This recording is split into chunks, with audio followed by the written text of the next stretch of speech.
I think Shakur knew I was really good, but he didn't say it. But now the time is here where he got no point but to now do it. I think he's nervous and he's giving off energy as if he's trying to dilute his brain into believing things that are basically not going to happen. I just don't understand how he can dilute his brain into believing that when he didn't make Steve Claggett, that's his name, Steve Claggett, quit. He didn't make him quit. He didn't make George Kambosos quit. He did not make Lomachenko quit. So what in the world makes him think that he's going to make me quit? They're going to say, oh, he was a lightweight. Can you elaborate on that? Well, technically, he is a lightweight. You know, he's still WB. See, the thing is that I look at it, I don't want to elongate this whole thing, but he's still the WBC champion at lightweight division. So I'm just going to bring him back down. That's all it is. But he doesn't lose anything. He loses to me, okay, that's one thing, but he still has his safety net. You know what I mean? That's a WBC world title. Shakur Stevenson and Teofimo Lopez went toe-to-toe at a live interview, and you could feel this wasn't just pre-fight talk. It was two guys low-key trying to get inside each other's heads in real time. Feel that he's better now than Loma was when you fought Loma? Shakur? Yeah. And Loma? Loma and Shakur? Yes. No comparison there. No. But I believe me, stylistically, and the knowledge and everything I've learned from that is, I think there's a better version that we're going to see right now when I go against Shakur Stevenson Saturday. Teofimo came in spicy, shutting down the polite media tone like, nah, this is fight week. Don't try to soften me up. Stop trying to be nice on fight week. Like, this is the fight week. Like, I ain't your buddy, dude. Like, don't give me that. Don't try to soften me up to not give you this whooping I'm about to give you. So nah, I ain't trying to hear all that. Just because I'm on top of my game. He's getting the best version of me. With Lomo, I think that it's also another thing. I'm not as small as Lomachenko was. Like, he may be the bigger fighter, but he's not just way bigger than me. I think with the Lomachenko fight, he was a lot bigger than Lomachenko, and he instilled, and his dad instilled fear inside of Lomachenko by constantly calling his name, and I seen it within the way that Lomachenko fought, and I think that I don't have it. Like, I'm the type of guy that I take risks. I'm not scared of these moments. I'm not scared of this fight. I'm not scared of. And then went straight into that locked-in career on the line mindset, talking about how he's mentally reset, blocked out chaos, and feels more determined than he's been since the Lomachenko fight. That's dangerous energy. I'm just going to bring him back down. That's all it is. But he doesn't lose anything. He loses to me, okay, that's one thing, but he still has his safety net. You know what I mean? That's a WBC world title. He's still world champion. So it's not like it's a lose-lose for him. You know, it's more like we tried and we win, no matter what. For Teofimo, my end is different, far different. I feel there's more at stake for you in that sense in this fight. My career is at stake. Not the fight. My career. My career. Because when Teofimo starts talking about silence, focus, and will over skill, you're not hearing promo talk. You're hearing a fighter who thinks this night decides everything. Then Shakur hops in and just calmly dismantles the narrative, calling Teofimo nervous, questioning how a guy who didn't make Loma or Kambosos quit thinks he's going to make him quit. George Kambosos quit. He did not make Lomachenko quit. So what in the world makes him think that he's going to make me quit? Okay, I know you feel like you're a greater challenge for him at this point in your career than Loma was at that point in his career. Can you tell me why? Just because I'm on top of my game. He's getting the best version of me.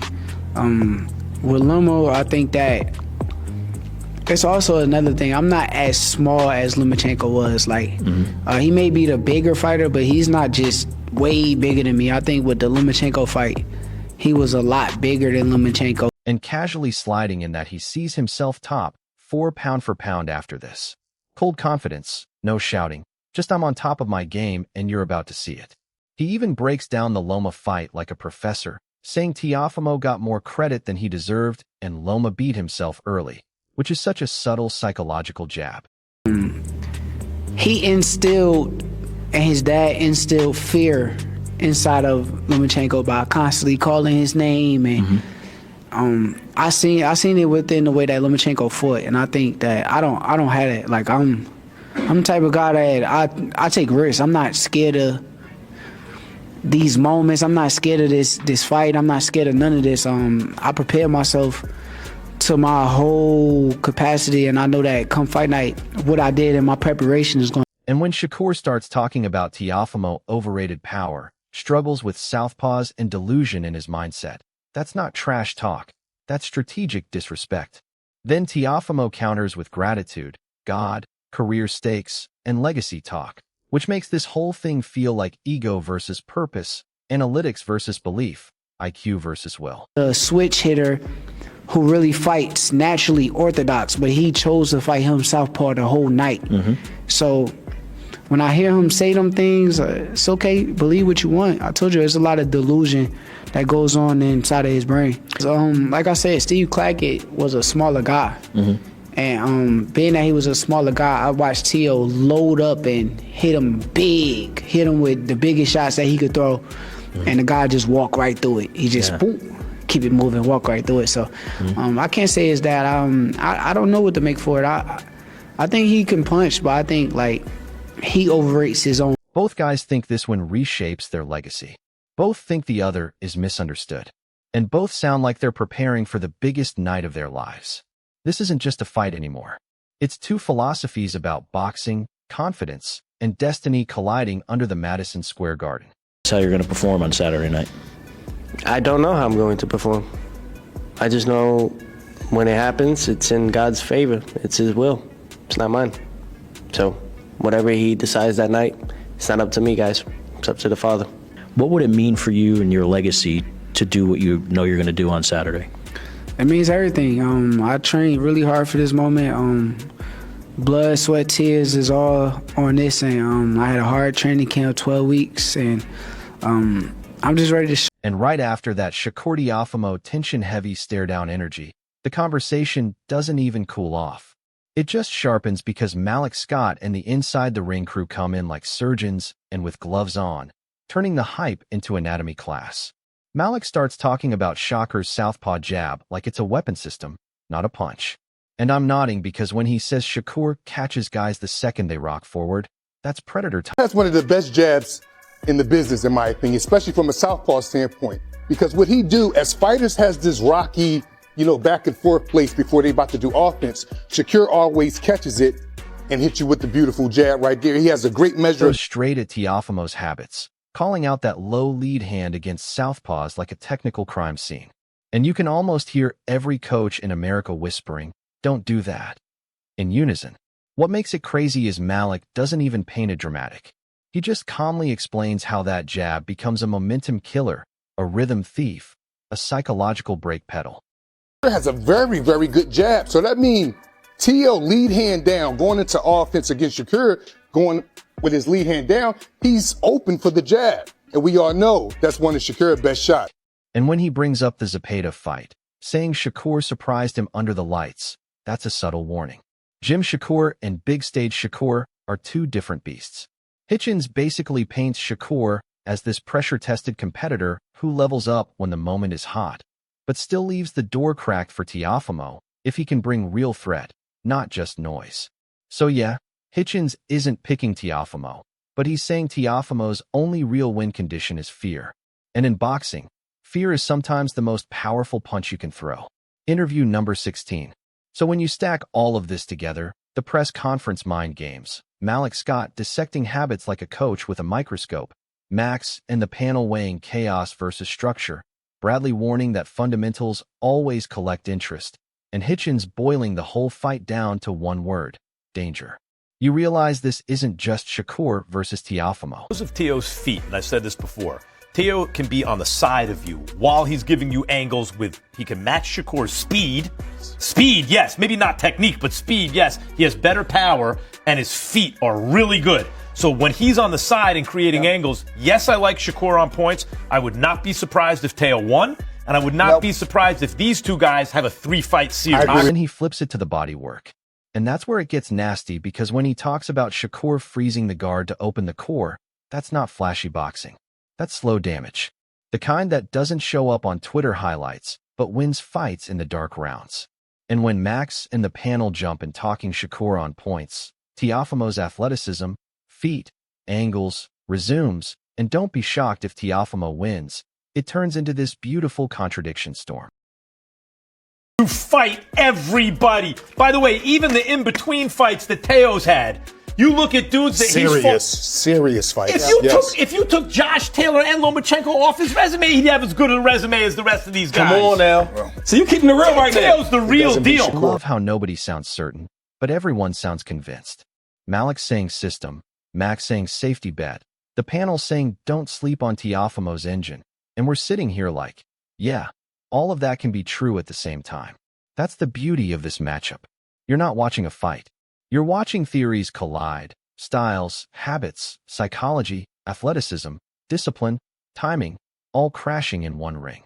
No clean narrative, no simple answer. Just high-level boxing chaos wrapped in strategy and confidence. They have that ability. Shakur, like you said, he's highly skilled. He has skills inside the pocket as well. Mid-range, he's great too. Outside, of course, he's great. So he has those abilities, at his disposal to be able to change up and do and be whatever he needs to be. He has the skill set to do so, the mentality, and he has the confidence to do it as well. Teofimo Lopez, from a degree, he does have a high boxing IQ as well. He does. I mean, he was able to deal with Lomachenko. He was able to. Interview number 12. And right after Max and the panel turned the fight into a full-on physics experiment of angles, athleticism, and probability, Tim Bradley comes in like the professor who's been grading both students for a decade and isn't impressed by vibes alone. Bradley straight up frames Shakur as the thinking fighter, the guy with a built-in plan A, B, and C. And you can feel he respects that cerebral adaptability more than raw chaos.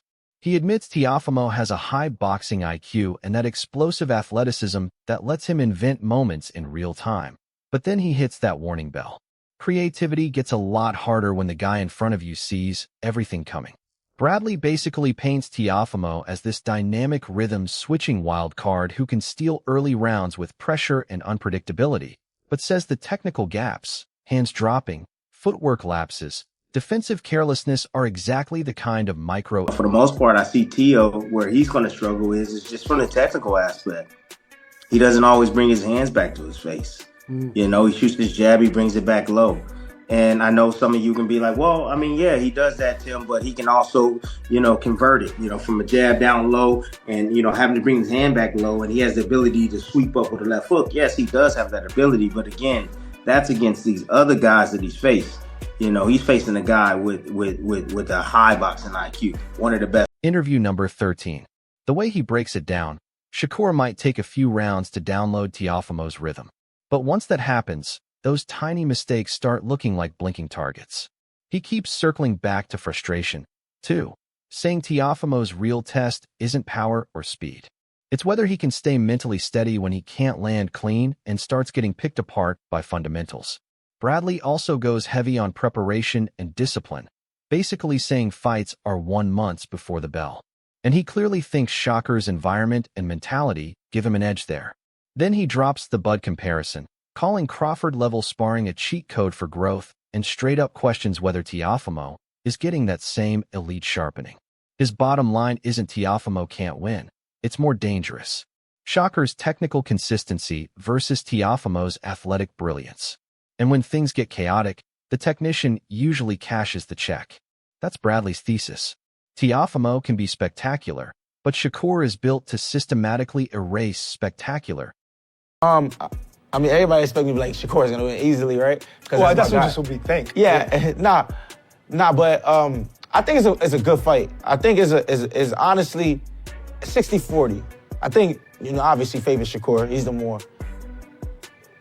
unbeatable guy because he's hard to hit him, period. Yeah. But Teo also has the abilities to not be that easy hittable. Like he's not just a guy you're sitting. And after Bradley turned the fight into a masterclass on rhythm, fundamentals, and mental warfare, Richardson Hitchens slides in with that confident gym insider energy like, yeah, I've seen these guys up close.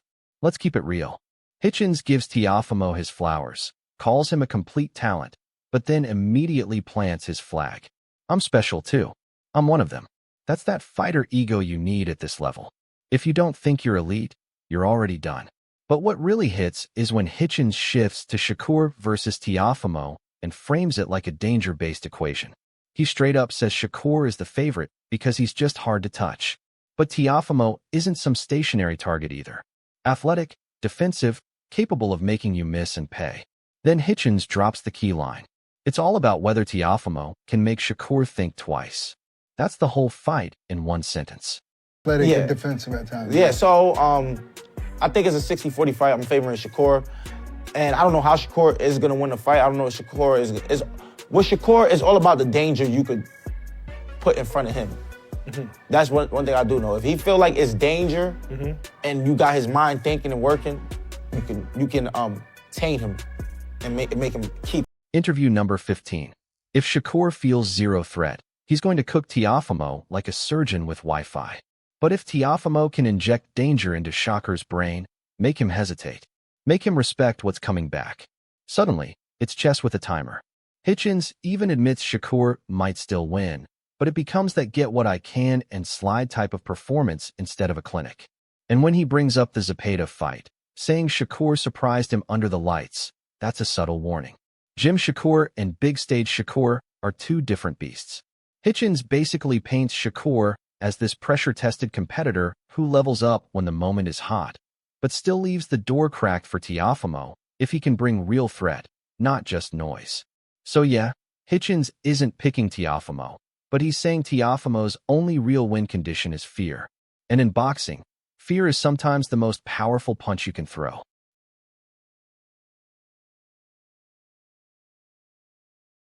If Teo can't make him think, if Teo don't got nothing that's like, yo, this motherfucker hurt me, Shakur's gonna have his way with him. So it's all about what Shakur feels in that. Of this together, the press conference mind games, Malik Scott dissecting habits like a coach with a microscope, Max and the panel weighing chaos versus structure, Bradley warning that fundamentals always collect interest, and Hitchens boiling the whole fight down to one word, danger.